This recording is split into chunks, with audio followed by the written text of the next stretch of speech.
Good morning. Can I welcome members to the 32nd meeting of the Education and Culture Committee in 2012. Can I remind members and those in the public gallery that electronic devices should be switched off at all times. Apologies have been received from Neil Finlay, who's in Brussels on committee business today, and we've also had apologies from Liam MacArthur, whose plane has developed technical difficulties. I'm glad to say on the ground before it started. This morning, the first item is whether to consider our approach to the scrutiny of the Post-16 Education Scotland Bill at Stage 1 in private. Are members agreed? Agreed. Agenda item 2 this morning is an evidence session on teacher education and career-long professional learning. The Scottish Government recently published the report of the National Partnership Group, which was set up to consider how to implement the recommendations of the Donaldson Review on teacher education. Can I welcome this morning to the committee Kay Barnett, Education Committee Convener of the Educational Institute of Scotland, Professor Donald Christie, Head of School of Education, Strathclyde University, Professor Graham Donaldson, Honorary Professor, Glasgow University and author of the Donaldson Report, Pam Nesbitt, President, Association of Head Teachers and Deputies in Scotland, and we hope to be joined shortly by Tony Finn, Chief Executive, General Teaching Council for Scotland, although he's not here at the moment. Can I ask, before we get started on the questions, can I ask the panel, if somebody answers a question and you agree with it, it's not necessary to repeat that answer, so not everybody has to answer every question. Obviously this morning this is a very broad session on what is a large piece of work covering a wide number of areas, but can I begin effectively by asking across the panel for a brief reaction to the National Partnership Group's report and how its recommendations can be best delivered. Professor Christie. I'm happy to comment in general terms. In response to the report, I would say that it's a report to be welcomed.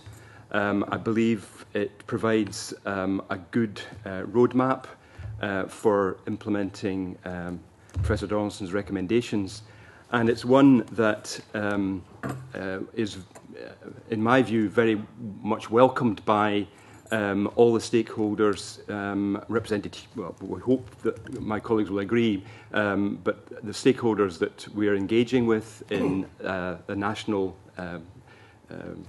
situation would, I think, agree that we have an opportunity here to move forward in ways that will be extremely beneficial to the teaching profession and ultimately, of course, we hope, extremely beneficial to those who are learning in our schools. I think we have the mechanisms for implementation through a range of partnerships, and I think there are many features of the landscape that are in place that will help this, including the agenda set by GTC, our strong professional body, which has a very important part to play in establishing standards within which we operate. Some of the other features of what are currently under development, well along the road to implementation, the move towards professional update creates conditions within which career-long professional learning may become or will become a reality for Scottish teachers. So my general response is one of a warm welcome to this report and one which I feel is ripe for delivery and very timely as we sit in 2012. Okay, thank you. Kay Barnett. Well, we too welcome the Cabinet Secretary's statement and the report. The key reason for this is that the EIS as a professional association is absolutely committed to teacher professionalism and to very, very high standards of professional learning and teacher development. One of the things that we welcome in particular is the fact that looking towards the new implementation board, teachers' organisations will be represented there, and I think that that most definitely goes some way towards, if you like, repairing some damage that was done in terms of having a national partnership group that excluded teachers' organisations as partners. So there is a recognition that the teacher's voice is very important in taking forward the recommendations. Now, having said that, I think it's important to point out that as you drill down into the detail of the different plans and the way in which the recommendations might be implemented, there are likely to be tensions, there are likely to be concerns. And I think that the implementation board and working in genuine partnership will provide hopefully a positive way forward there. I mean, I have a number of examples that I could give in relation to potential concerns. They'll probably come out as we go through the discussion this morning. Like Donald, I think the whole area of partnership and how you involve Scottish teachers across the sectors will be crucial.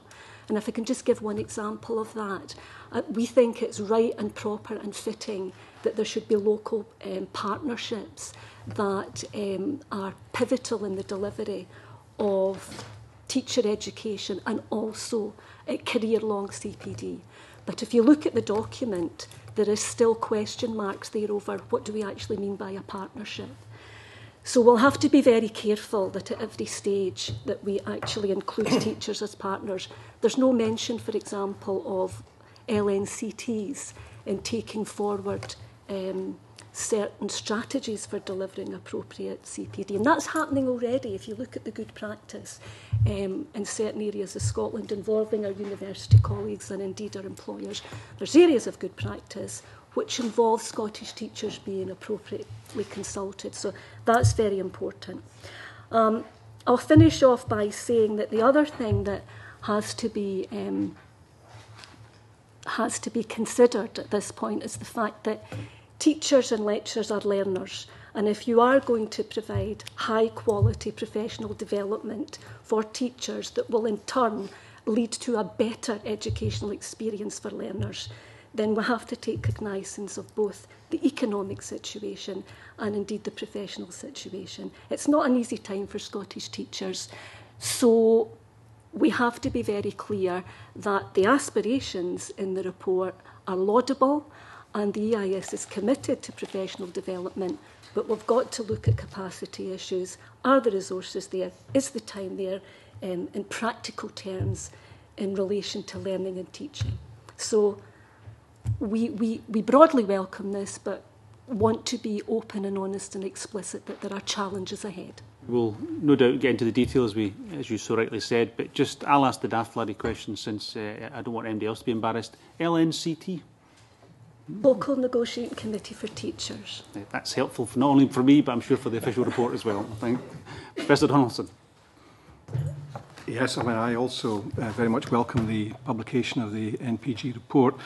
I think for a variety of reasons. I mean, one is that when I undertook my original review, it was very clear to me that if the ambitious agenda which we have for Scotland's young people, partly through Curriculum for Excellence, but also more widely in terms of our longer-term ambitions for young people, that the key to realising the full potential of those ambitions lies in the quality of the teaching force and the quality of our teachers, and that we need to create the conditions to maximise the support that we provide to teachers in order that they can rise to the challenges, undoubted challenges, which are there, not just in terms of Curriculum for Excellence, but as Kay said, in the current environment, there are real challenges facing us all in terms of maintaining quality in public services in general and education in particular.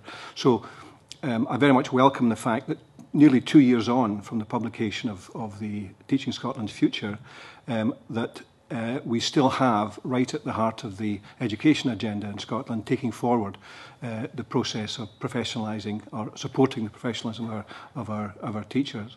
I think also the fact that the NPG report has set some pretty tight timescales for the implementation board at first sight looks daunting, but I think the reality is that we need to maintain momentum. We need to move on this as quickly as we can. As Kay says, I've not the slightest doubt that in the nitty-gritty of all of this, there'll be lots of robust discussions to be had. But I think if we're all agreed on where we want to get to, that I'm pretty confident that the kind of issues that will arise in implementation can be resolved. Thank you very much for that. Pam. Thank you. Well, HDS very much welcome the National Partnership Group's report and the Cabinet Secretary's response to that. We feel it's very positive on the whole, and we are very pleased with the strong focus that's been placed on the leadership agenda right across the Board of Education. The report addresses many key areas for professional development and learning, which is crucial if we're going to have the high standard profession that we aim to have in Scotland. I'd agree with colleagues here that are saying that it is aspirational at points, and it will be interesting to see, particularly in terms of timescales, how well we can keep to the proposed timescales in the report. And there are areas that, while we welcome, they still require to be teased out and to see the detail within them. We appreciate the need for the implementation group to be small in number to allow things to move forward, but we do hope that there will be an awareness of the need for wider consultation when we get down to finer detail of certain parts of the recommendations here, and perhaps the need for subgroups to take forward some of the particular points. Another plea from our association is for a joined-up approach from all partners, particularly from Education Scotland, General Teaching Council, the Association of Directors of Education of Scotland and Scottish Government, because often we hear of work streams going on in all of these partners and organisations, and just a plea that that's worked together throughout the process. And as Kay pointed out, being mindful of the current landscape that we're in and the climate within education, and in which we're trying to deliver this with decreasing capacity, not just in schools and budgets, but in local authorities and at the centre as well. So we're very comfortable with the proposals, and we look forward to working with the implementation group to take this forward, and just really urge that we continue to consult and engage with the whole profession in order to make this a success. Thank you very much. Can I welcome Tony Finn to the committee this morning? I'd asked Mr Finn a general question about your initial reaction to the National Partnership Group's report and its possible or probable implementation, and I just wondered if you had initial thoughts on that. Thank you for inviting me. Apologies for being late. Taxi driver took a risk in avoiding a particular problem and put us into a worse one, so my apologies. We should have left earlier. I agree with my colleagues. I think that you perhaps would be surprised if I didn't, because I was a member of the National Partnership Group. I'm also going to be a member of the National Implementation Board. I think it's an important report which signals a way forward, and I think that it is a bit disappointing perhaps it's taken 2 years to get to the point that we've reached. And I think there are some areas that we still need to work on, probably most importantly in the area of partnership, because I think we need to think carefully about how we implement that partnership in order to make sure that those who will benefit from this, pupils in the end, do benefit.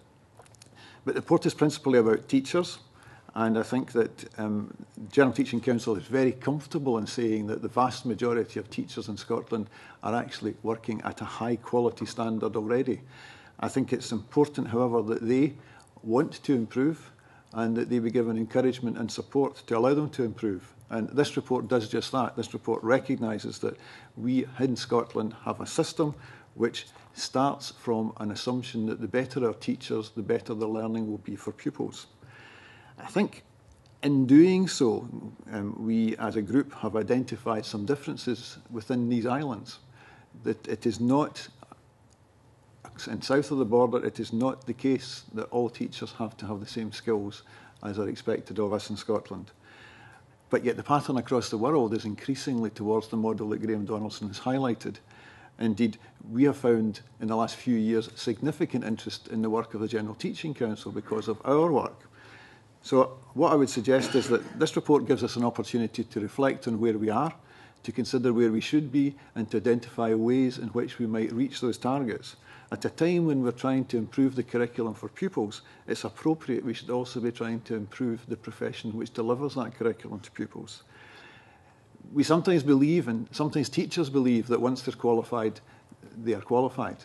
In fact, the profession is dynamic, society is dynamic. So we need to have in place opportunities to allow teachers to increase and improve their skills as they go through their career. I think the report gives us opportunities to do that. It is aspirational, it is challenging, it will take some time to deliver.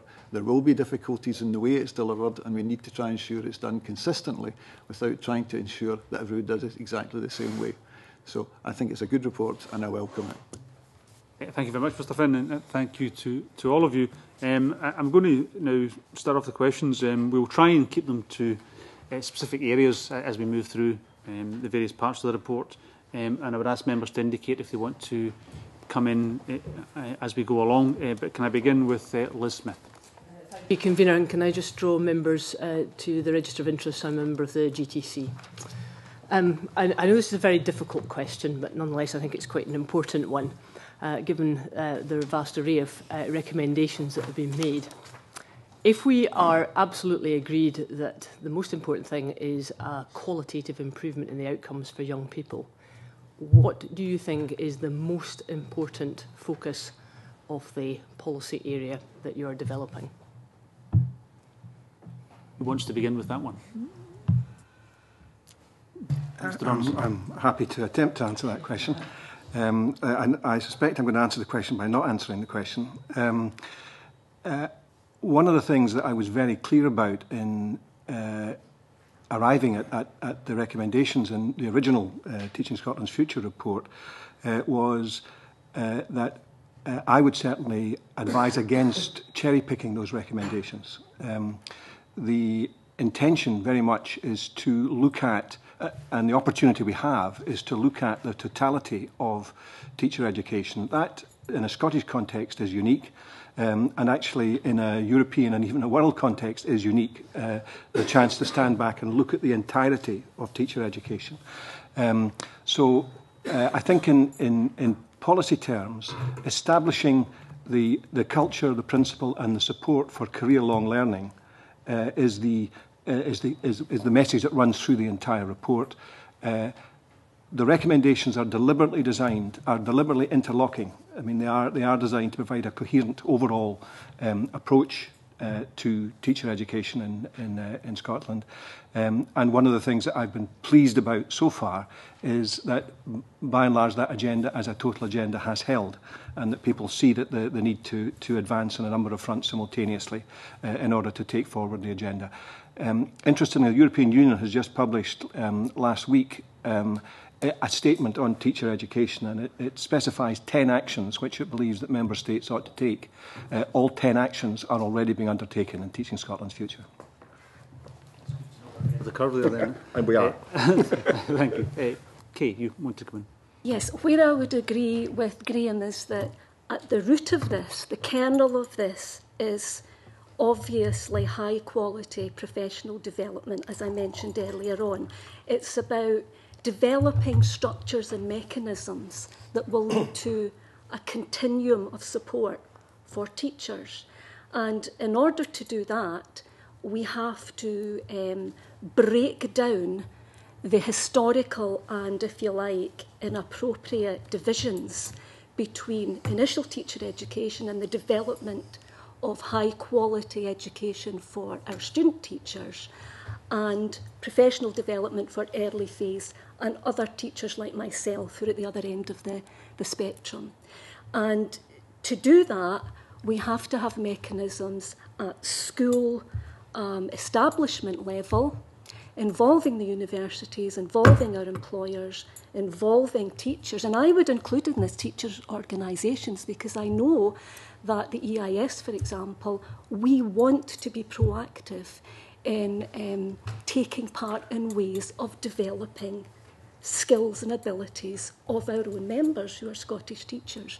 So it's about getting the right resources at all levels to deliver that high quality professional development. And I'll just give you a couple of examples. Based on what's in the report and based on what's been happening across the educational landscape so far, how do schools as communities actually work in partnership to support the students who are on placement? How do you do that? How do you actually do that at school level? And there will be challenges in there. And some of the challenges stemming from the report might be a shift in the emphasis away from university colleagues assessing students to a partnership approach. But to do that, you obviously have to have discussion, agreement and resourcing that involves all partners, whether they be our colleagues from universities who might come in and work in the school community, or it might be teachers within the school community who have a professional responsibility or a professional interest in supporting students or supporting early phase teachers. How do we facilitate those teachers to do that while they are still teaching and doing all the different jobs and duties that they are trained to do and they want to deliver in their everyday lives as teachers? And then you take that forward into how do you then support early phase and other teachers so that it is done in a joined up way. Now, I know that might be quite a general answer, but that has to be facilitated because we want to break down the historical and false barriers of you have students, then you have probationers, then you have teachers. It's about working together in partnership, including different teachers working together. Can I just come back on that? It's a very helpful answer.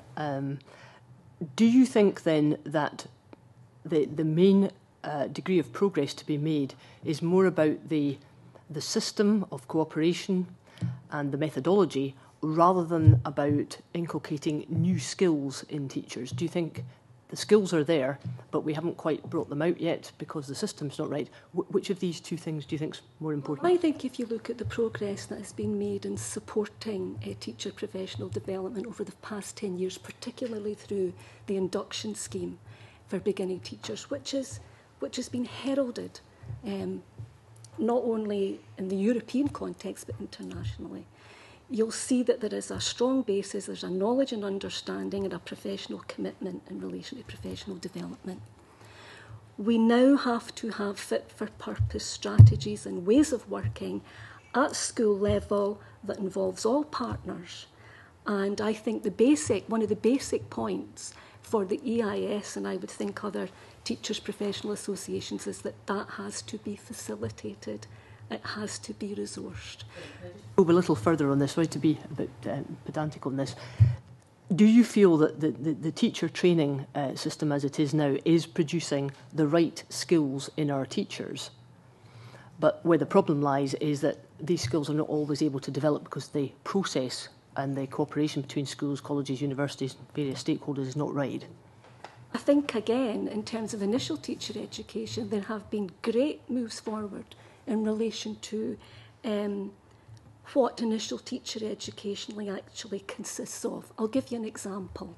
If you look at the work that's been done at Aberdeen University and indeed in other universities on inclusive practice as part of initial teacher education, there is an example of how teacher education has grown and developed and has introduced to beginning teachers an important part of their knowledge and understanding through their initial teacher education that is no longer bolt on once they get out into the school. So there have been encouraging steps forward across the landscape of initial teacher education.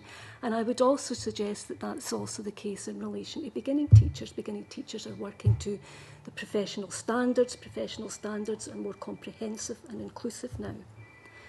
I do think, though, that if you want to continue that positivity, yes, there are major issues about how you actually facilitate and resource that within school communities, because developing partnership working and developing strategies involves different people in the process having different responsibilities and different remits, and it's how you facilitate that without diluting the quality that you are trying to aspire to achieve.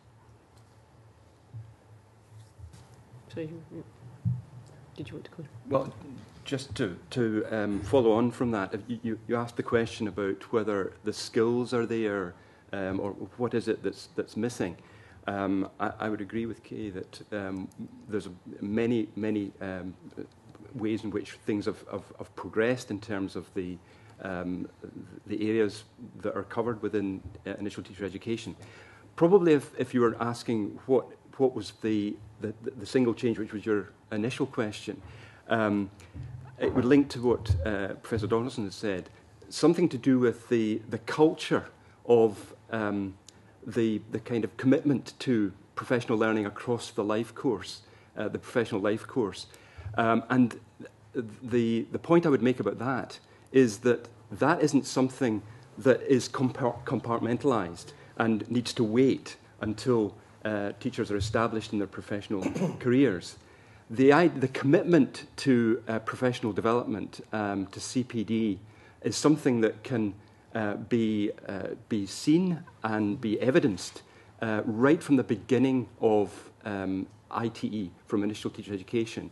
There are some very strong examples of that that we could offer as evidence that this is actually happening, where students are given the opportunity to exercise responsibility for their own learning right from the outset in a four-year undergraduate programme, for example, as is in the case at Strathclyde. We have a student CPD society, which is extremely lively and committed to the notion that with responsibility, they can initiate and take responsibility for their own learning right from the outset, and that this is the beginning of a professional journey that will take them right through the professional life course. And it's really been extremely inspiring to see the extent to which, given that kind of opportunity, our student teachers grasp it and run with it in really imaginative ways, leading learning in their own right and actually creating a context for their own learning, which is frankly inspiring and I think potentially very influential across the landscape. So I think it's about enhancing that culture of the notion of commitment to professional learning, which is widespread within the profession, but can be enhanced through greater emphasis on this. And I think looking at career-long learning, there are ways in which we can specifically focus that in. There's some, in the second subgroup, looking at career-long professional learning, a great deal of emphasis was placed on the idea of professional inquiry as a stance that can take things forward. So that, coming back to the question about impact on learners, there's another cultural change which is potentially influential in this context, and that would be to try to foster a culture of evidence alongside the commitment to professional learning, so that the activities that are the focus of professional learning can themselves be directed towards school improvement and the kinds of curriculum development that our curriculum framework at the moment provides the opportunity for. Curriculum development now being an ongoing process under Curriculum for Excellence, it provides a context for this kind of activity. And I think that culture of evidence, so that the activities that teachers are involved in are characterised by that kind of stance of inquiry, can be very influential and would then be guided by the evidence that's coming back from the learners themselves. I think I'd like to just concur with what my colleagues have said. I think we're at the moment just at a point where we have the opportunity to have a culture change in Scottish education. The traditional model of CPD has often been that we do things to teachers because we expect them to learn to do the things that we want them to do. Now, professionals take responsibility for their learning. And I remember perhaps 20 years ago being a member of the National Staff Development Group when we determined what it was that teachers should be taught to do. Now, I'm not saying that's wrong.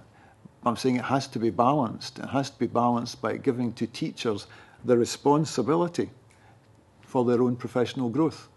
Now, I do believe that the last few years have seen a significant understanding among teachers of that professional requirement. And what we are doing is we are saying to teachers now, through the Donaldson Report, through the National Partnership Group, and through the work that we are doing in the General Teaching Council, and indeed we are building into our new standards, which we have published and are going to Council for approval, I hope, tomorrow, the expectation that teachers will take responsibility for their own professional growth and that they will be supported to meet those needs. Now, clearly, we can't have teachers just determining wholly what those needs might be. There has to be a process of engagement with their managers, and through our system of professional update, we hope to deliver that. But I think it's a significant moment for us, because if we manage to make that culture change, then those teachers who have been teaching, like I was, for a very, very long time, will have the same enthusiasm about changing what is happening in their classrooms as the young people that Donald's referred to. And I've been part of that movement and hugely impressed by the work that these young teachers are doing. Some of them are out in schools this year. I would quite like to go and see just how well they're doing, because I can't believe that they will fail. But the Chartered Teacher Programme, at its best, the Teacher Induction Scheme, at its best, and the growth in professional learning opportunities over the last 10 years have begun to change this culture. I think what we are doing systemically now is recognising the importance of that change and putting things in place which will make it the norm, where once it was the expectation and where it's becoming now much more common. I just wanted to answer your question maybe in a slightly different way, Liz, because you asked about qualitative improvement in outcomes for young people. And I think, in agreement with everybody around the table, it's not really one outcome that's going to ensure that or will deliver it, but it's measuring the impact, I think, that's crucial of what all these things that we take forward. In professional learning, you can have a range of professional learning opportunities that have very little impact on the learner unless they're consistently applied. You can have students going through initial teacher education that have, their placements, there's little impact because of the consistency of how it's being moderated and assessed. So I think professional learning is absolutely crucial, but one, there needs to be consistency in terms of what's available, in opportunities that are available around the country, in the types of professional learning that people can take part in, and that goes from initial teacher education to initial phase, then career long, and then right through to leadership development at the other end of the scale. So we need a shared understanding of that, and not just one route, but one that's moderated. And I also think that the commitment and the sign-up of the profession to this is absolutely crucial in terms of looking at the impact on learners. That while this talks a lot about teachers and the professionals, it also mentions that we believe this will have an impact on learners, and we need to be able to show that that is the case through what we're doing as a profession. So I think actually leadership at all levels is really important, because if the profession can lead their own learning and know that it's having an impact on the learners, then I think that's what will make the biggest difference. Thank you. Before I bring in Claire Adamson, can I just make a request? It's more of an instruction, really, which is that if you could keep your answers a little bit briefer, it would help us. I know we've got a lot to do and there's a lot of detail in this, but if we carry on like this, then we'll only get through about 2 questions in the time we have available. So if I could just request that you try and keep your answers brief, and the same goes for the questions, please. Claire Adamson. Thank you, Convener, and good morning. It was really about the consistency issue that was just touched on there, and specifically in the area of mentoring, and almost, I'm not sure, I was getting the feeling that mentoring almost needed to be formalised and standardised. Now, a lot of what the report says is you want a Scotland-wide solution to a lot of these things, but obviously a lot of this is delivered in the microcosm of a school, and my understanding at the moment is not all schools take students, not all schools, even if they do take students, not all departments within schools take students. So it's just really to get a feeling of how you see that moving forward, whether you go down a hub route or not. And where's the quality assurance of that process at the school at that microcosm level? So that's quite a long question. Well, but as brief as you can be, Tony, start with you. Well, to answer Claire's question, the quality assurance of it will rest ultimately with the General Teaching Council, because what we are asked to do under the outcomes of the National Partnership Group is to accredit that part of the. We've always accredited teacher education courses. We now have to accredit also partnership as part of it. So we'll need to have a closer look at what's happening. Pam? Yeah, I think mentoring is very important, and something that we've raised at discussions at professional update meetings with General Teaching Council is the capacity for mentoring, because it isn't something that comes naturally to everybody. And so we have raised this at numerous meetings about the need for training and professional development around coaching and mentoring skills. I think the other point is that there's a pressure on schools to take students because of the number of placements that we need to have, that universities need to have. And sometimes I would say as a head teacher that students are not always placed with teachers where they might get the best mentoring and coaching experience. But if we have a pressure to provide as many placements as we possibly can, that's what can happen. So I think there's a mixture between providing the training for people, making sure that people understand the standards as well, that these are applicable to them as teachers and how they're reflecting on their practice in the profession in order to work with students. Because I think one of the age-old things we're dealing with is that they see the standard for full registration as something they got when they first registered and not being applicable to them throughout. And I think the review of standards will help with that. But the training issue for mentoring, I think, is crucial. Okay, Kay Barnett first. Yes, to start with mentoring in general, I shall try and be brief. Mentoring is crucial right across the profession, but there are times when structured, facilitated and resourced mentoring is absolutely crucial. And again, I would use the success of the induction scheme as an illustration there. Initially in 2002, when the first tranche of probationers went through the induction scheme, the resourcing for the mentoring was ring-fenced. And and the EIS would argue that there has to be structured resource mentoring in relation to certain aspects of developing the profession. If I can come to, you mentioned hub schools, and that's a crucial one for the EIS. I think crucially what needs to happen now is that the term hub schools has to be redefined, if you like, because initially we were against the concept of hub schools. If you're looking at hub schools in the historical traditional model of being treated in a special way with resources going into hub-stroke training schools, because we believe that in terms of mentoring and supporting students, as with mentoring supporting any teacher, that we have to have equity of provision. And it is about building up the capacity right across the educational community and across educational establishments in Scotland to receive support and to do everything possible to make sure that students get an appropriate experience. So if we're talking about the school community as a hub of appropriate activity and people working in partnership to support students, for example, that's fine. And I do know that in the article that was in last week's test does say that there is a general move now in terms of local authorities not to focus on future on specific hub schools, but to spread the programme across all schools, largely on the grounds of equity, and that's so important.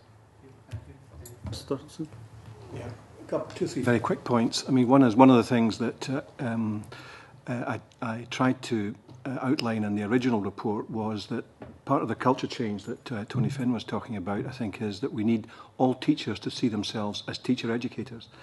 That a much more collegiate culture where teachers are learning from each other. And we are moving quite well in Scotland in that direction, but that notion of all teachers seeing themselves as teacher educators, in that context, it simply isn't good enough for schools to think they're doing universities a favour by taking students on teaching practice. That we've got to break that culture completely. We've got to be in a situation where it's a professional obligation to be part of the process of renewing and growing the future of the profession. So we need to establish that kind of culture, but we also need to ensure that the students are getting the best possible experience as a starting point in their careers.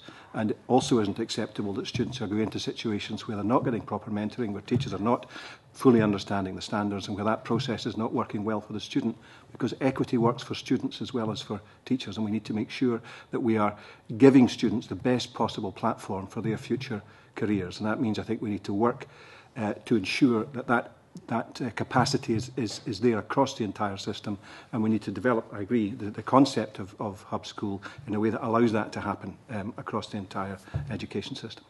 Thank you. Professor Christie. Just to follow on a couple of points about how mentoring can be supported. Equally, I'm uncomfortable with a narrow view of hub schools. If we're thinking more in terms of clusters of schools and learning communities working together, and that being as widespread as possible, I think that's a much more conducive way forward for these developments. But in relation to mentoring in particular, I think there are two things I would say that we need to think about in addition to what's already been said.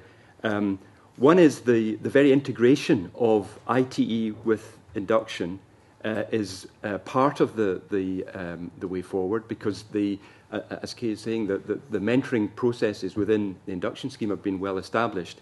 We need to see that kind of approach being extended, and the kinds of initiatives that are taking place, pilots that are going on around the country already, are looking at embedding and giving a more substantial form to the relationship between university-based staff and school-based staff in the processes involved in ITE and induction, and so that the kind of experiences of mentoring across that divide, ITE and induction phase, are melded together to pool that experience and to support the processes with school-based roles for university staff, working in conjunction with colleagues in school. That can be a way forward. In addition to that, I do think that there is a need for formal additional opportunities for training in mentoring. Now, there are well-established programs across a range of providers, but I think that's something that investment could be directed towards actively supporting those who have a particular interest in developing mentoring skills in advancing their formal training in that regard. Thank you. I want to move on now to another area which has certainly caused some interest, and that's to do with selection criteria. And I'm going to begin with Colin Beattie. Thank you, Dana. Professor Donaldson recommended that there should be a more rigorous selection criteria for trainee teachers, including literacy and numeracy tests. My first question is, what does that imply for the quality of the teachers that we've got? Are we saying that there's a problem with literacy and numeracy among teachers? And secondly, the proposal is that there should be non-compulsory literacy and numeracy tests. Why? I, for one, would like to know that any teacher teaching kids could actually read and write. Professor Donaldson. Yeah, I mean, I think in terms of selection criteria, remember where we are now with Curriculum for Excellence. I mean, the notion is that all teachers should be responsible for literacy and numeracy. It's not something that is confined to, particularly in secondary schools, confined to English and maths departments. What I wasn't saying is that we have a significant problem in terms of literacy and numeracy among our teachers, but what I was saying is that we do have a right to expect that the teaching profession will exemplify the highest standards of literacy and numeracy, and therefore we need at the process of selection to be clear about what those high standards mean in terms of literacy and numeracy. The business about whether they should be compulsory or not, I think the question is more when they should be compulsory. I mean, what I was recommending was that prior to embarking on a course of teacher education, there should be a clear assessment of existing literacy and numeracy skills in order to determine just how big the challenge is to get to the point of acceptability. And the point of acceptability would be at the end of the course, before you become a fully registered teacher, that you should exemplify those high standards of literacy and numeracy, and that a process of support and development of people's literacy and numeracy skills, if there were areas to be addressed, would be undertaken in the course of their time at university.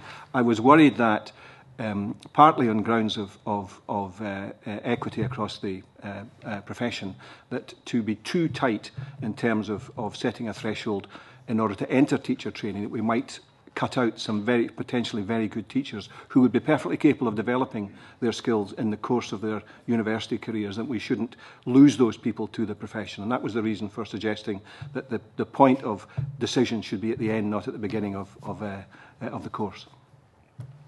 Notwithstanding what you say there, Professor Lindsay Patterson has commented that we should be looking for students in the upper half of the distribution of attainment and that we're not getting them. Now, that would imply that there is perhaps a bigger problem there than we understand.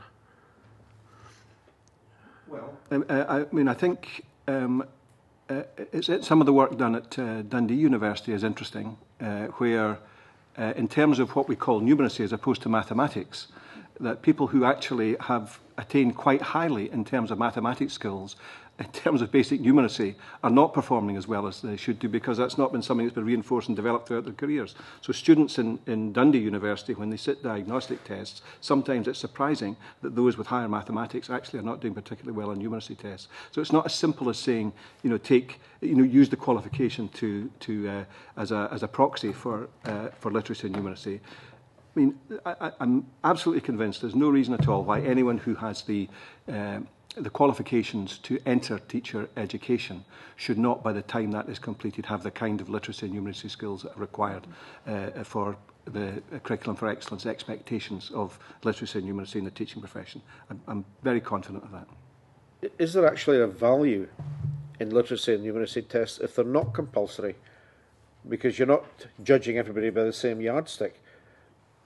Well, you are judging them by the same yardstick, but what you're doing is diagnosing what specific areas that they need to improve on. We're not talking about people who are illiterate or innumerate.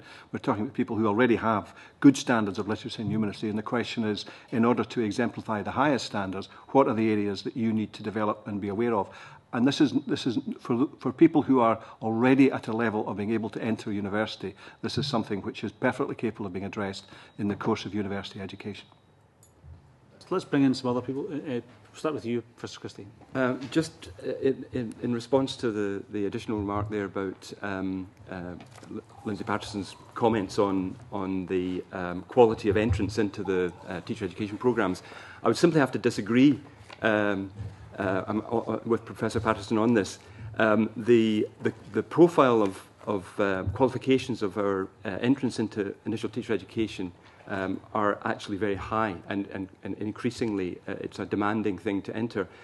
Typically, and I would take my own university's undergraduate programme, we would have between 8 and 10 applications per place. The tariff level is, for this current cycle of recruitment, now we're moving next year to our new undergraduate programme in the light of implementation of Professor Donaldson's report. The tariff will be 3 A's and a B in hires for entry direct from 5th year, and it would be 5 hires for entry from 6th year at that sort of level. You are talking about very well qualified individuals, and of course the stipulation that higher English is part of that profile of skills would be an absolute sine qua non.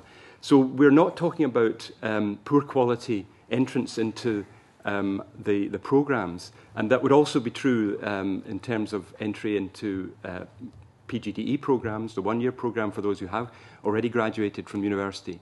These are very competitive programmes to enter. So I would just want to put the alternative view to that in this committee. Mr. Finn? Yeah, it's important to note that there are entry requirements for all courses of teacher education, and they're set by the General Teaching Council. We're currently reviewing them and we'll produce revised ones in the spring. But I think it's also worth bearing in mind that a number of people who go into teacher training, or teacher education should I say, are people who haven't gone directly from university. What they have done is they have gained a degree, they have already had on entry. They have to have a qualification in mathematics, they have to have a qualification in English, but they may not have been using those qualifications in whatever career they've been pursuing.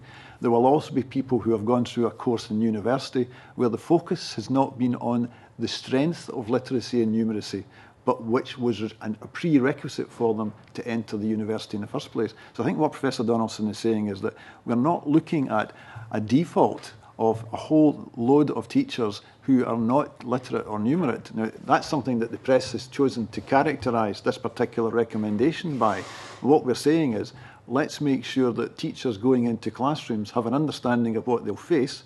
And since literacy and numeracy are so important and are now becoming the responsibility of every teacher, and not just of the teachers of English and maths, let's make sure that they understand the detail of what they might need to do, and the diagnostic tests that Professor Donaldson has been suggesting have been topping up that skill and making sure that teachers are ready when they go into classrooms.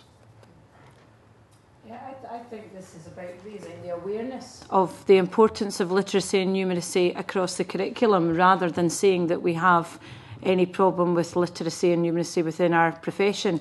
Many of the profession are degree qualified or indeed have taken master's qualifications. But if we're going to state in Curriculum for Excellence the importance of literacy and numeracy and health and well-being across all areas, then we need to ensure that the profession is doing that as well and keep their focus on ensuring their literacy and numeracy skills are kept up to date. Is there anything you have to add? Extremely briefly, I mean, in terms of Proposal 1, it was the context that was important to the EIS. I mean, quite simply, Lindsay Patterson is wrong in this respect, and Graham Donaldson is correct. It is about making sure that we do not lose potentially very good teachers, and it's about making sure that there is support there, and that there are specific ways of helping these individuals to develop their skills in order that they can become highly skilled and teachers who will be making a valid contribution to the educational system. So it's about the support element here. Liz Smith, did you have a supplementary here? Yeah, the supplementary is on the question of the literacy issue. I believe there's a lot of huge progress. Before I ask this question, I think there's a huge amount of very good progress being made. But notwithstanding the problem that we have in Scotland, that we still have, I think, one in 5 pupils leaving secondary school without adequate literacy, what do we have to do? How long do we have to wait to prove to parents that we are making good progress? Okay, do you want to start with that one? I think, first of all, that we have to get a clear message across to parents, and I know that there are different shades of opinion here, that I think that the press, and I think there are sections of the outside community who have made play of this issue, and I do not think that the issue is the problem that the press and others think that it is. And I think that it is connected to the last issue, the last question that you asked. If you can be absolutely clear about Recommendation 1 and about why Recommendation 1 is so important, and the ways in which that the support for teachers in relation to literacy and numeracy elements in initial teacher education are being addressed, then I think that goes partly along the way to showing how there is a solution. But it is a solution to an issue that I think is being overplayed. Sorry, can I interrupt here a moment? If the figures that were just quoted by Liz Smith, 1 in 5, are accurate or accepted, I see some people shaking their heads, but if they are accurate and accepted, then how could you say that was being overplayed? That seems quite a significant number. Well, first of all, I can't give a detailed answer to the accuracy of the statistics. Last report, the PISA report said. I mean, I can't actually talk in great length about different opinions relating to those statistics. I stand by my view that they are being overplayed.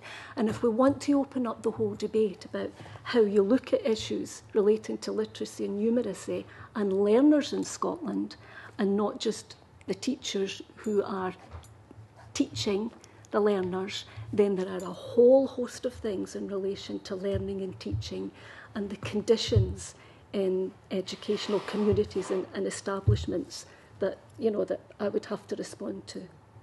I think the point is we've had witnesses at this committee recently from employment, from business associations, and I think there's no question there is huge progress being made, but there remains this very difficult statistic which says that not nearly enough of our young people are sufficiently literate and numerate. That's the point that's coming from the business community. What I'm asking is, what do we have to do to reduce that number and to show that there is real improvement? Just very quickly, as I say, it would take a whole exploration of how you create the learning and teaching conditions to make an even greater impact. And we would have to start talking about early intervention, the learning and teaching conditions for nursery, preschool education, different aspects that affect the ability of teachers to do their job in relation to early intervention and what happens right through a young person's experience in every sector. So this is a huge question that needs to be addressed and explored, and it would take far, far longer than the 5 minutes that are left in committee today. More than 5 minutes, but I mean, other people want to go in. But Professor Christie, you want to comment? I've tried to be brief, but I think it obviously is a hugely important question, and I think we have to acknowledge that in terms of all of those international kind of assessments, we do have a significant problem in terms of the attainment gap in Scottish society and Scottish education. It reflects social conditions largely, not wholly, but in very significant ways. We are, despite major efforts going in, we still have a society which is characterised by inequality. That's something that the Scottish Government is addressing, but there's a long way to go before that gap is closed in terms of social disadvantage. What could be done? Lots can be done, and there is lots of work going on that can address some of those issues, some of the things that Kay has just said. I'll just give an example, and it perhaps characterises some of the reasons why I'm optimistic about the current context that we're in, with closer partnership characterising what we're trying to do. Partnership, of course, needs to involve all stakeholders here, including partnership with parents, partnership with communities, as well as partnership among the stakeholders here in teacher education more formally. An example I would cite would be work going on in North Glasgow just now. We have a colleague at Strathclyde who's an expert in literacy, Sue Ellis, who's got some international work going on just now. And part of that took her into a sample of schools. In one of the primary schools in North Glasgow, there were significant problems among certain children who had difficult circumstances, let's say, to contend with. And what's happened there is that in consultation and discussion with the school, a literacy clinic has been established, whereby our students who are following a literacy special option in their final year, 44 of them volunteered to go into schools on a regular basis, providing one-to-one support for children who typically have families where there is illiteracy in the family as a factor. There may be drug problems in the family, other substance abuse problems in the family. The kinds of challenges that schools are dealing with, but with additional support and a one-to-one relationship over a period of time, what we're seeing there is a very major impact being made on those young children's lives. So what I would like to say is that the opportunity we have just now to work more closely together with the universities, working more closely with the local authorities, with the schools, with colleagues in schools, we have opportunities to impact on children's lives, drawing down, mobilising knowledge and research that says this is how things can be taken forward. Bringing that together, we can have an impact on children's lives, but it does require commitment. Thank you. Before I bring other members of Parliament, Claire, is your question in the same area? Maybe we can mop them up. Yeah, it was very slight. It was just a slight hesitation because the underpinning all of the reports, the Donaldson McCormick report and the National Partnership Group, is that improving teacher quality is the most effective way of improving the pupil outcome. But from what's just been said, the impression I'm getting, rightly or wrongly, is that the bar will be raised, but actually the attainment gap would be bigger. We start with Professor Donaldson. Yeah, I mean, I think in response to the general point, I mean, quite clearly it is not acceptable for the numbers of young people to be going through the school system and leaving with standards of literacy and numeracy that don't equip them for adult life. So that's just a fact. We need to address that. And I think there are short-term things that can be done. The short-term things relate partly to what we were talking about earlier in terms of every teacher taking responsibility for developing literacy and numeracy skills, so we don't get this problem of when youngsters maybe leave primary at a particular level and then they regress in the course of their secondary education. So we need to ensure that that is being taken forward. We need to make sure that the work of people like Sue Ellis, the very good work that's being done by people like Sue, in terms of what works in terms of developing literacy and numeracy skills, is properly understood by the profession as a whole. And we need to invest much more fully in early education, because that's where the problems begin to emerge and can take root. I think if we address it in that kind of way, we are both raising the bar, but we're also closing the gap, I think, and we've got to do both. Okay, Pam. Yeah, I'm going to put another statistic back at members round the table, that children are only in school 15% of their lives. So to say that school and education can make the biggest difference, I think that's been quite narrow in our perspective. We need to be involving the whole community and the key players in their lives, their parents, their wider family. I think it's important we don't get pulled into this mistake of attributing all our literacy and numeracy problems to literacy and numeracy skills of teachers, because the teachers can do they can do so much with the children, but it's how they can transfer these skills into the wider life of work. And I think building the curriculum 4, which looks particularly at skills for learning, life and work, is an area that we're needing to address an awful lot more in terms of how do you use literacy and numeracy skills, not just can we learn how to be literate and numerate, but how do we actually transfer those skills. Liz asked the question about how long it will take. Well, everything is cyclical in education, and Curriculum for Excellence has been in, and we're looking at responsibility of all, and that broad general education spreading right through to third year. So we will have to see that coming through, the changes in the way that we're delivering education. I think there are generational issues. I think, like Professor Christie mentioned, the social culture and deprivation, but I also think technology has quite a lot to answer for as well, in the way that children use technology, and we all know the wonders of text language and what's that perhaps done to literacy skills. So how can we use these technology developments appropriately?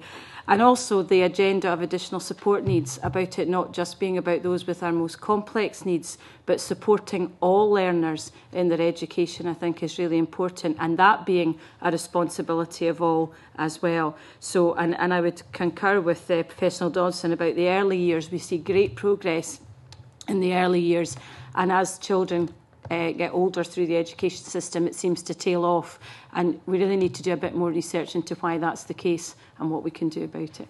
Thank you very much. Before we move on to another area, I just want one very short question on this issue.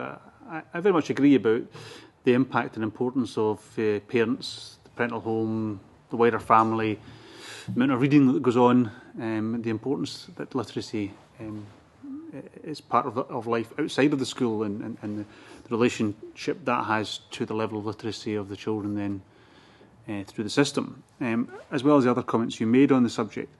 But is there anything that you want to comment on in terms of the way that we have taught basic reading and writing skills in schools that have changed over the years? It used to be a straightforward, it was a phonics system, and we moved away from that, and I think we're moving back to it. And I just wonder, my daughter was in that middle bit, and I have to be honest, and as were obviously her cohorts, and I have to say I don't think that was a particularly good way of teaching children to read and write. And I just wondered if we did rather lose our way in the way that we taught children to read and write, and that the phonics system actually produces more literate children. Well, I think application is crucial. that you can't teach things in silos and then expect children to be able to apply them. So I think the more rounded approach of teaching phonics and then applying them in reading and applying them in writing is a far more cohesive and way of developing the skills for young people.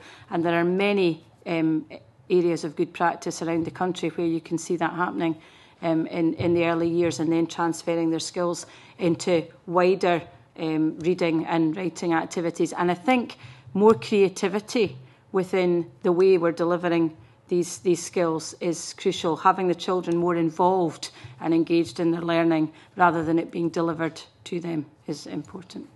Okay, thank you. Just a brief question. Well, Professor Donnells. Actually, interestingly, although educational fashion kind of swings back and forward, actually for most Scottish schools, phonics remained a significant part of how reading was taught in most Scottish schools throughout all the swings and of fortune in terms of approaches. But I think the point you're making reinforces the point about having a profession that asks hard questions about what works and is engaging with research evidence, is not simply adopting the latest fashion, but is itself being very discriminating in terms of the methods it uses and being sure that they're going to work for young people. Thank you. I do want to. I know you want. I do want to move on. No, Neil Bibby. Thanks. I just want to ask about go back to the issue of integration between universities and schools, and the issue of hub schools and the impact that has on student places. I've really got a question for Professor Christie from Strathclyde University hat on, in terms of how easy are the current arrangements for finding placements for students. I'm guessing it's is it a kind of mad scramble to find kind of places for students at present, and will a move to hub schools will that ease the situation? The answer to the question is that we are clearly in a position of flux in terms of the numbers. We've seen great oscillation over the last 10 years in terms of student numbers. Decisions made in the Parliament around class size and so on all impinged on that. So we've seen a great increase, and then we've seen a decrease. I have to say that throughout all of that, we've always managed to place our students in schools. The technical issues around achieving that have, let's say, varied over the years. Most recently, we've had some technical problems around the operation of the software system that was adopted in order to achieve the matching up of students requiring places with placements in schools. That is something that's being taken forward by colleagues at GTC, and we're very encouraged, having had discussions with those colleagues involved in that process, that steps are in place to maintain a smooth supply of places. So I would have to say that we have not experienced undue difficulty. All of our students are placed.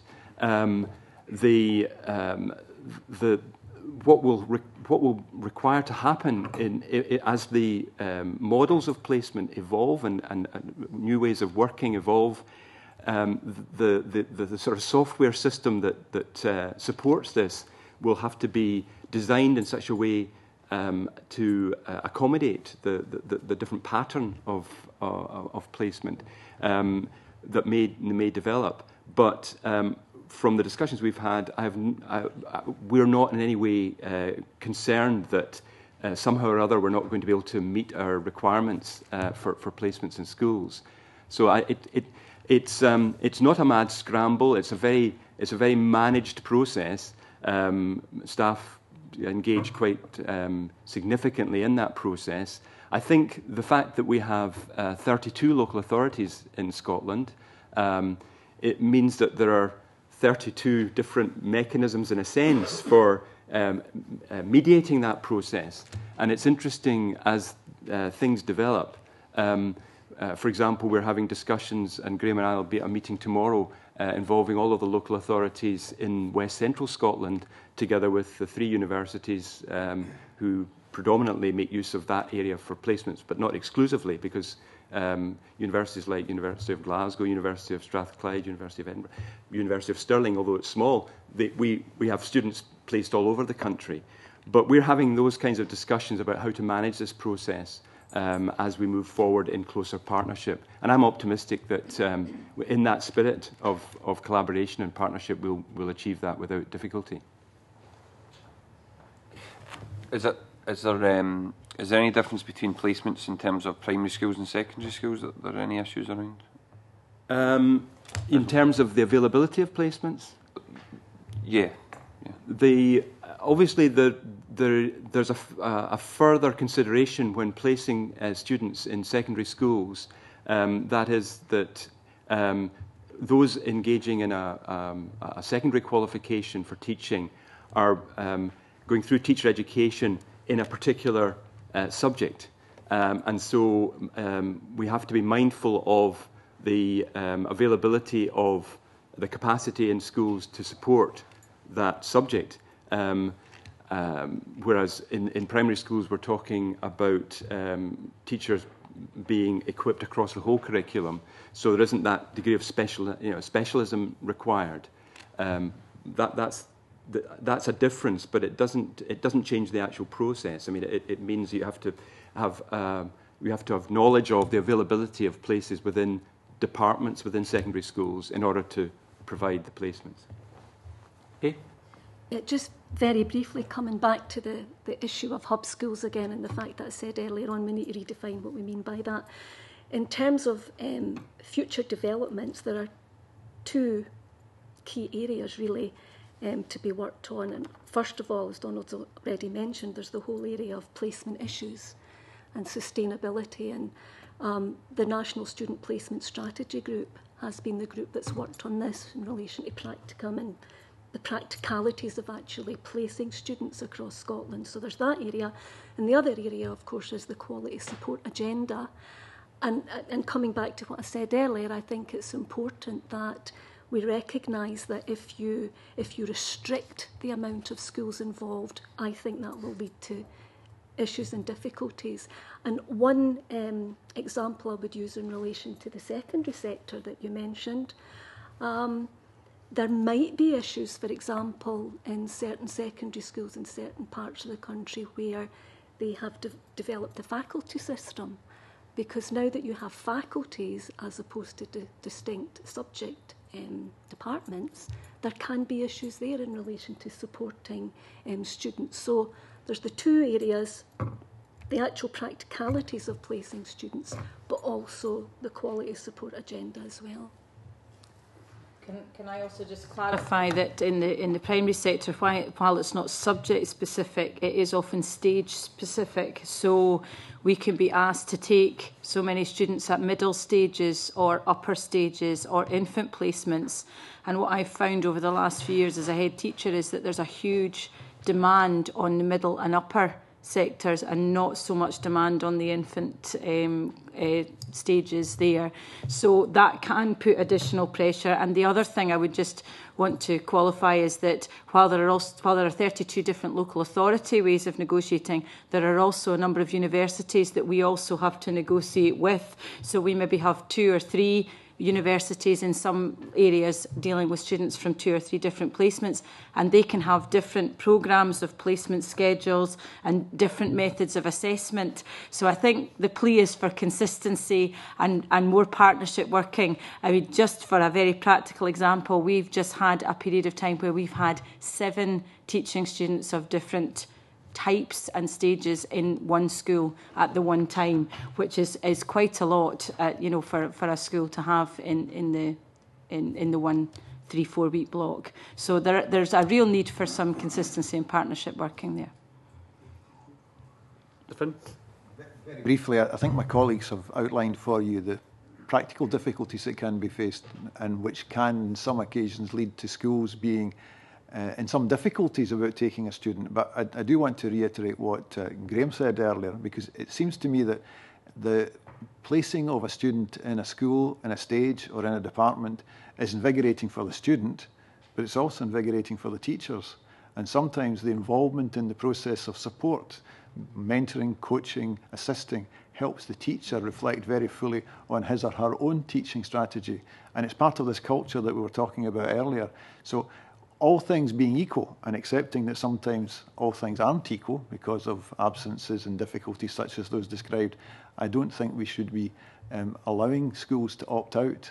And going back to Neil Bibby's original question, I think that where schools feel that they don't want to take a student and they're able to, they have a professional responsibility to do so. Okay. Okay. Can I move on now with a question from Joan? Thank you very much, Convener. Yes, so my question is about content. Now, notwithstanding, I accept the points that you've made of the emphasis in breaking down any barriers between initial teacher education and continuing professional development.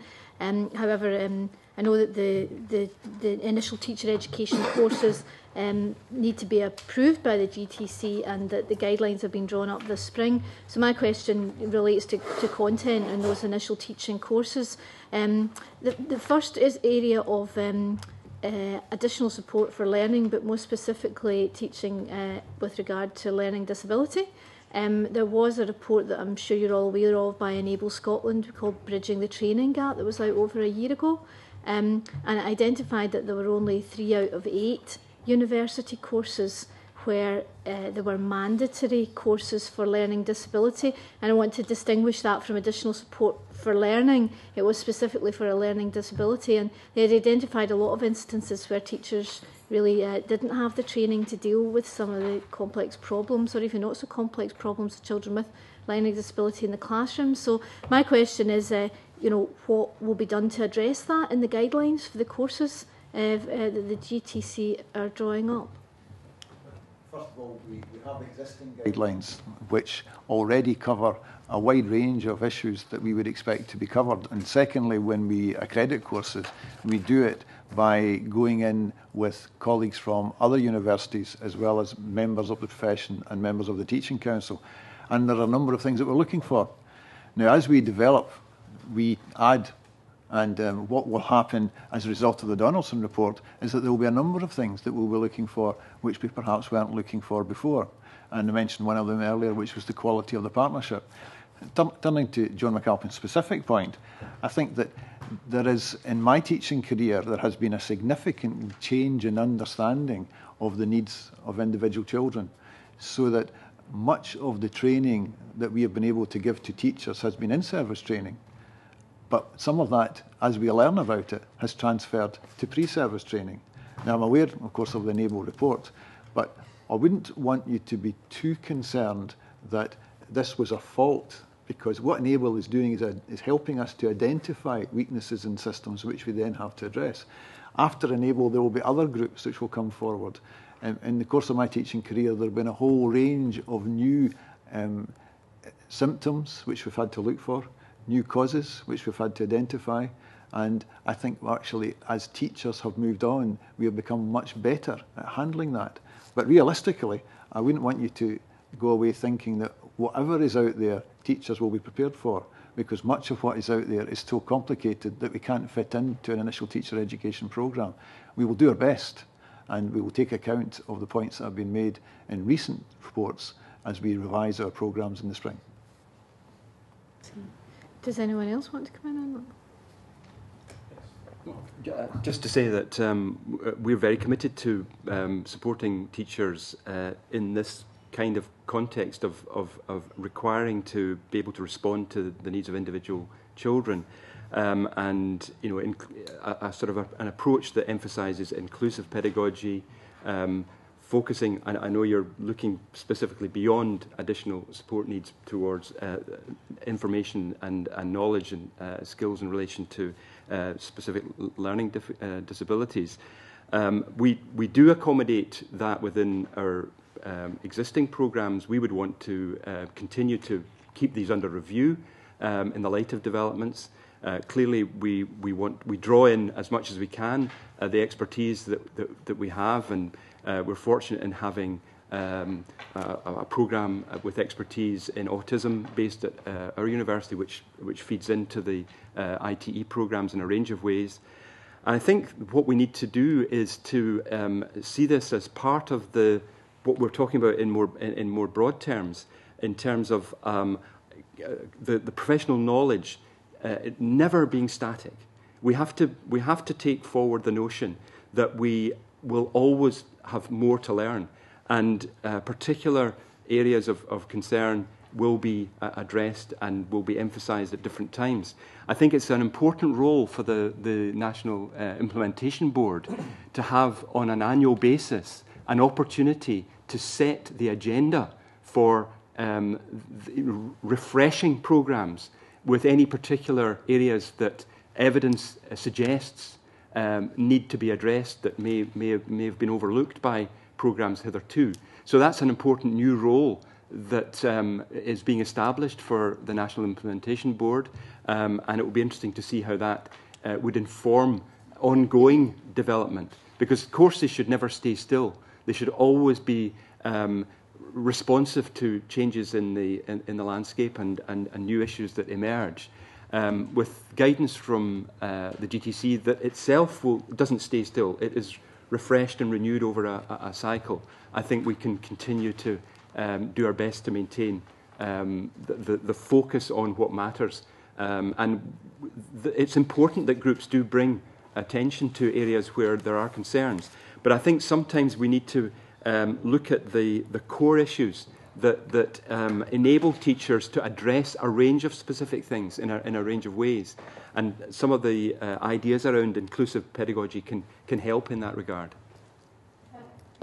Sorry, could I go back in again there? Is that possible? Yes, okay. Do you mind if I bring in Pam first and then bring you back? Okay. Well, it's from, on a practical level, it's using the skills as well. And I think we have to be mindful that initial teacher education can't be a catch-all for specific areas of need for pupils. But if there are the guiding principles of how to support all learners and the skills that you need to do that, it's when you work with children who have specific needs. I mean, if you're in a class for 3 or 4 years where you have no children with that specific need, you're not going to be continually practicing those skills. So this area is not just one for initial teacher education, but the opportunities that there are for professional learning as you go through the profession.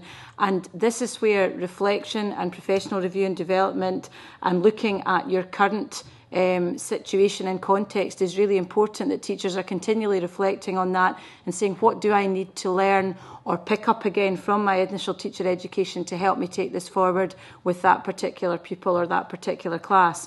Because if we tried to catch everything in even a 4-year degree programme, I don't think we could do that. So it's the basic guiding principles and then having many opportunities to take those skills forward as it meets your context. I totally accept all the points you're making, that you've all made about we can't possibly teach people everything, but I think that the specific point that the Enable report made was that the additional support for learning as a catch-all does not specifically address the very specific needs of learning disability, and that only 3 out of 8 courses had mandatory options on learning disability. Now, my understanding was that Professor Donaldson, the feedback that he got from students was that, you know, they wanted more on this particular area, and my understanding was that Professor Donaldson's report would improve things, but perhaps I'm picking you up wrong, but the impression that I'm getting from you is that there isn't going to be a specific improvement in terms of learning disability in initial teacher training.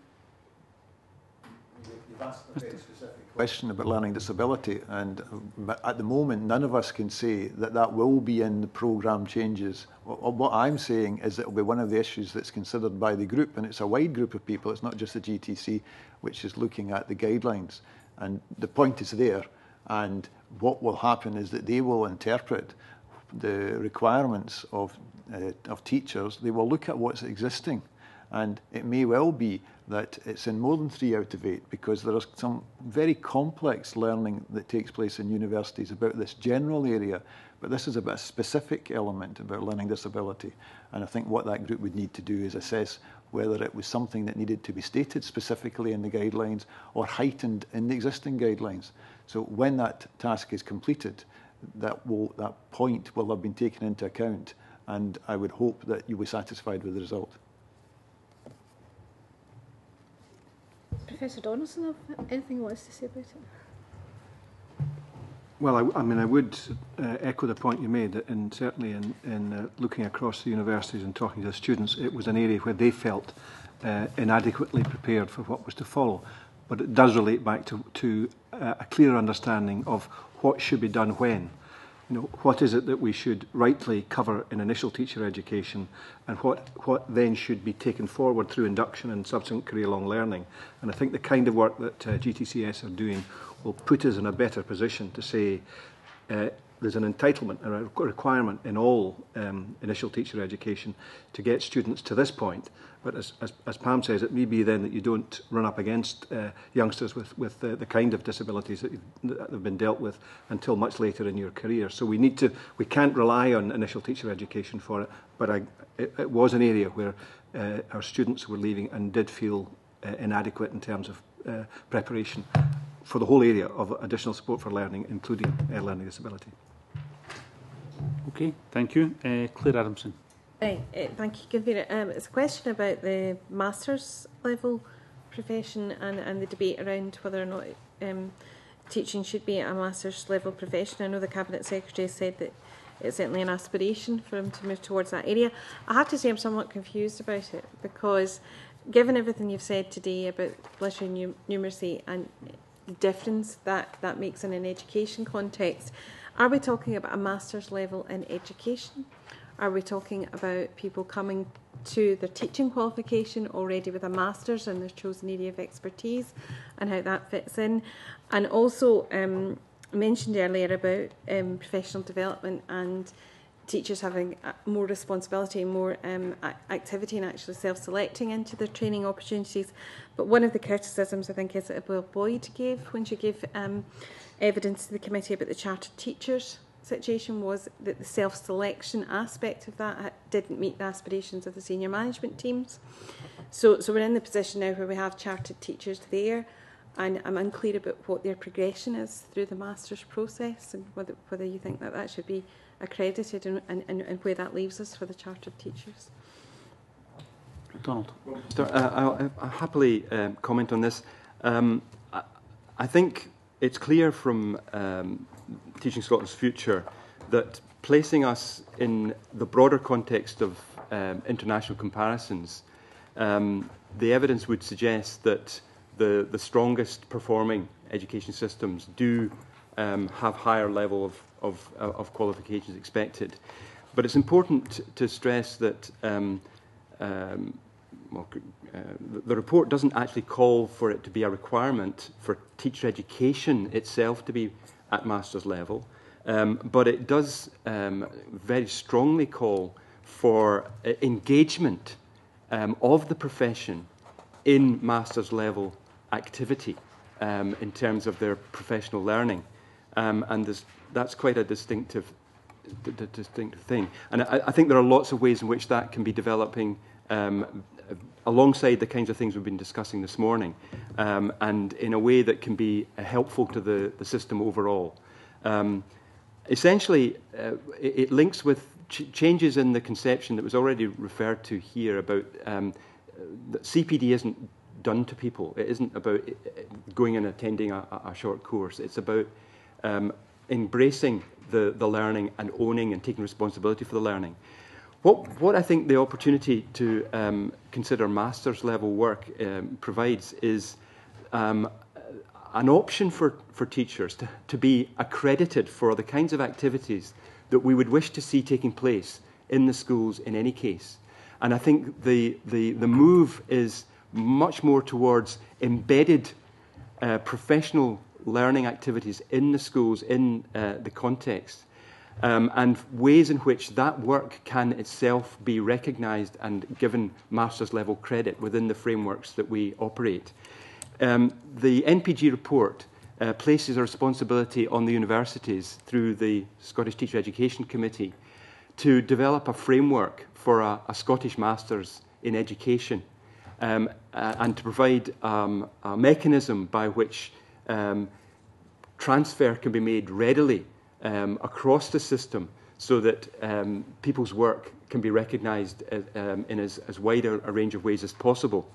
And what that might entail would be ways in which our existing master's programmes can be enhanced to take account of the kinds of activities that teachers will be engaging in as part and parcel of the cycle of school improvement, which is going on all the time in schools.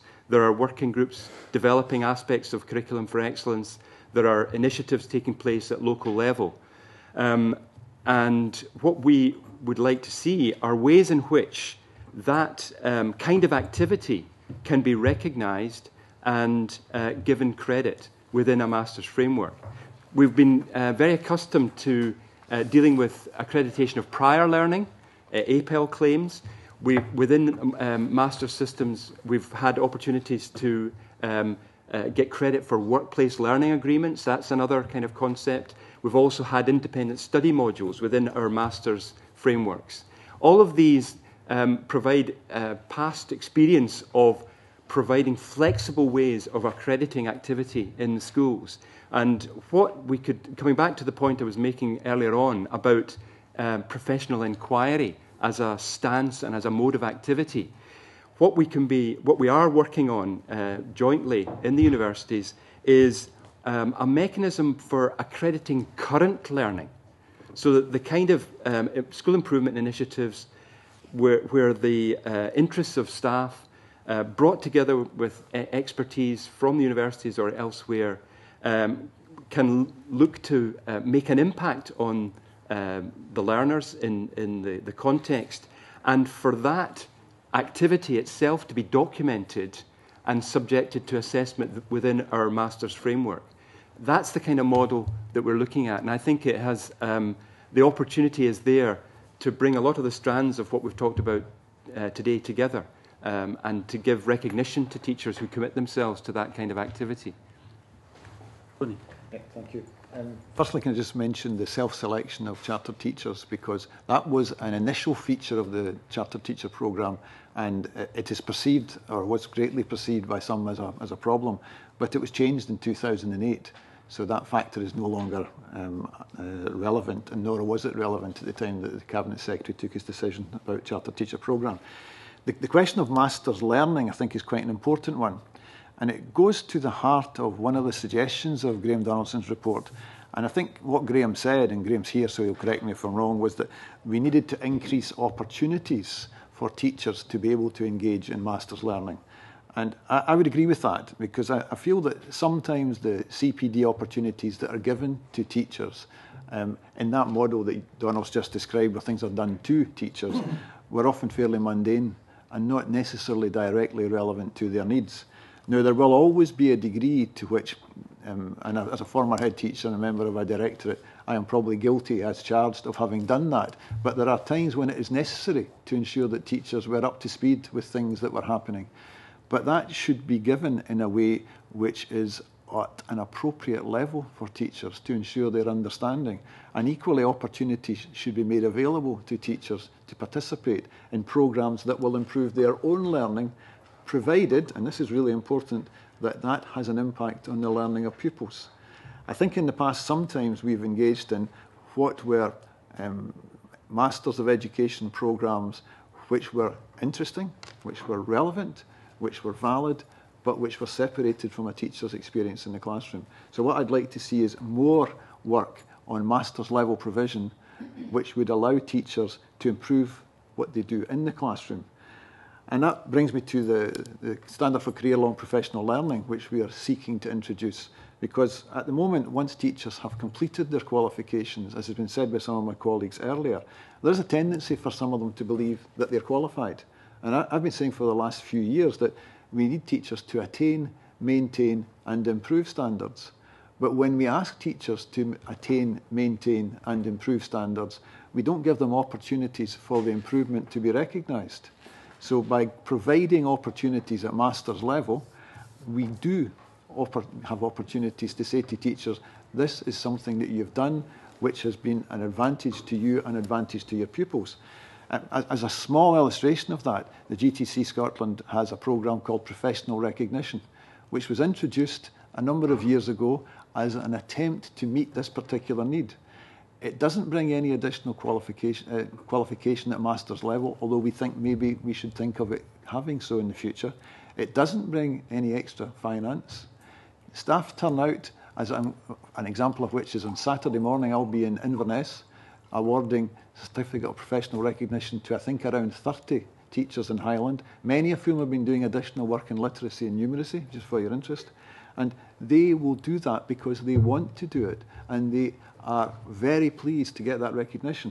So I think what we're trying to achieve is that shift in culture that we talked about, that more teachers will do this because it's the right thing to do.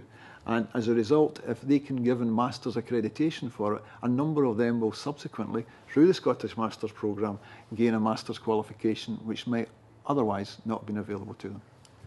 Okay.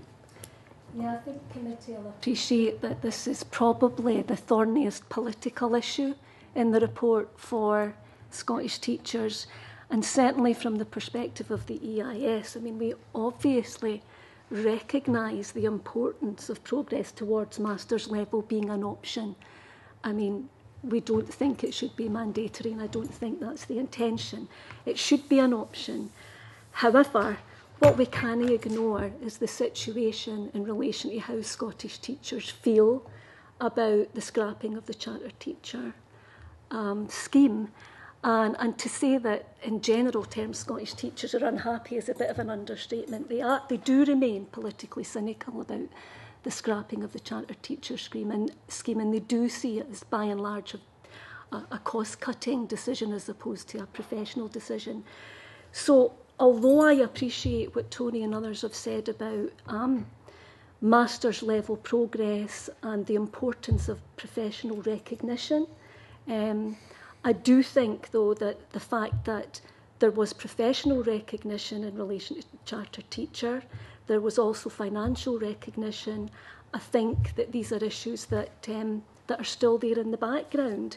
And I am not sure about the attitude to teachers initially in terms of uptake, because we're looking at a situation where, against a backdrop of issues in relation to teacher salaries and pensions and workload in relation to curriculum for excellence, these are factors that are going to affect people's attitude to initial response to uptake, and it's very, very difficult. So there is that degree of cynicism that on the one hand, this route towards masters that was charter teacher has been scrapped, and on the other hand, there is this drive to encourage more people to take up a master's level route. So it is a difficult one.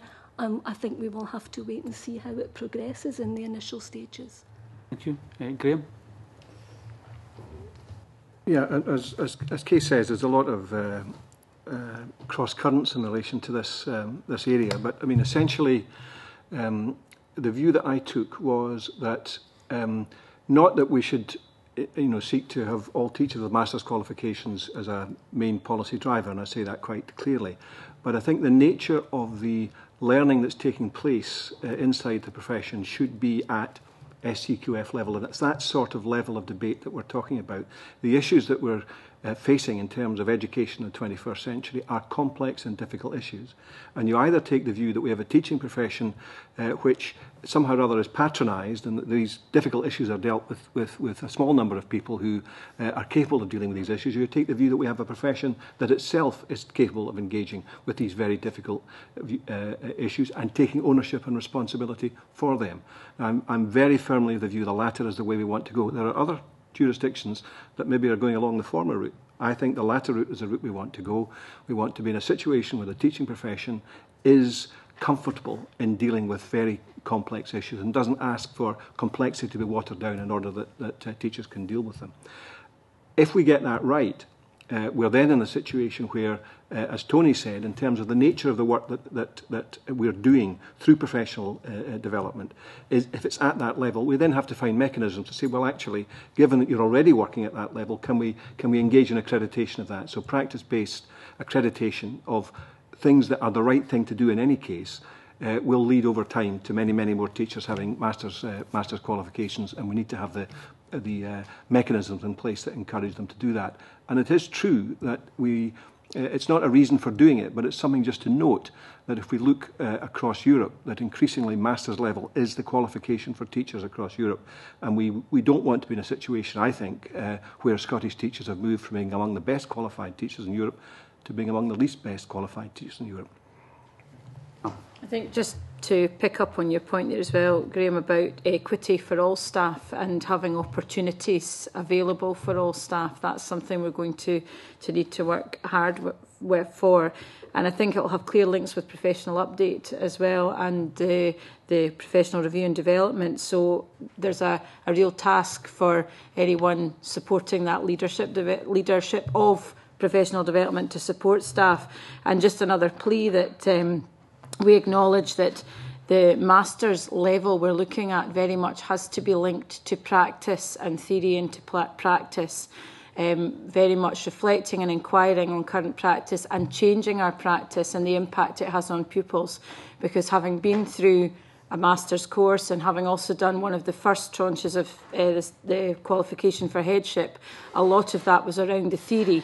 And if you were trying to do the job in practice as well as do the theory, it didn't always link together. So just making sure that we're very aware of the importance of what's being done at master's level being put into practice. Thank you very much. Can I thank all of the witnesses who've come along this morning? It's been very helpful and very informative. We've gone a bit over time, but I thought it was well worth it, given the breadth of the Donaldson report and the review group's work on it. And although we didn't cover everything, we covered a substantial amount. So thank you very much for your attendance this morning. As the committee has agreed to take the next item in private, I now close the meeting to the public.